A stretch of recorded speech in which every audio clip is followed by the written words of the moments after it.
Austria के रक्षा विशेषज्ञ Tom Cooper का एक बड़ा दावा है। भारतीय सेना ने पाक पर स्पष्ट जीत दर्ज की है।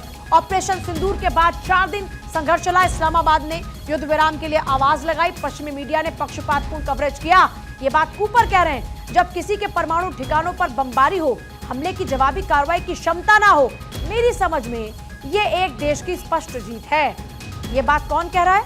ऑस्ट्रिया के रक्षा विशेषज्ञ टॉम कूपर कह रहे हैं। टॉम कूपर कह रहे हैं भारतीय सेना ने पाक पर स्पष्ट जीत दर्ज की है।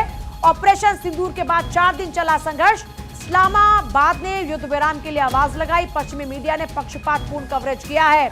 जब किसी के परमाणु ठिकानों पर बमबारी हो और हमले की जवाबी कार्रवाई की क्षमता ना हो, तो मेरी समझ से ये एक देश की स्पष्ट जीत है। ये उनकी ओर से लिखा गया। टॉम कूपर ऑस्ट्रिया रक्षा विशेषज्ञ लिखते हैं, ऑपरेशन सिंदूर के बाद भारत पाकिस्तान के बीच 4 दिन संघर्ष हुआ, जिसमें भारतीय सेना ने पाकिस्तान पर स्पष्ट जीत दर्ज की है। साफ है, इस्लामाबाद ने युद्ध विराम के लिए आवाज लगाई। पश्चिमी मीडिया ने पूरे मामले की कवरेज पक्षपातपूर्ण की, या यूं कहें कि एक पक्ष को खुश करने के लिए काम किया। जब एक पक्ष के परमाणु ठिकानों पर बमबारी हो और दूसरे पक्ष के पास उस हमले की जवाबी कार्रवाई करने की क्षमता ना हो, तो मेरी समझ में ये एक देश की स्पष्ट जीत है।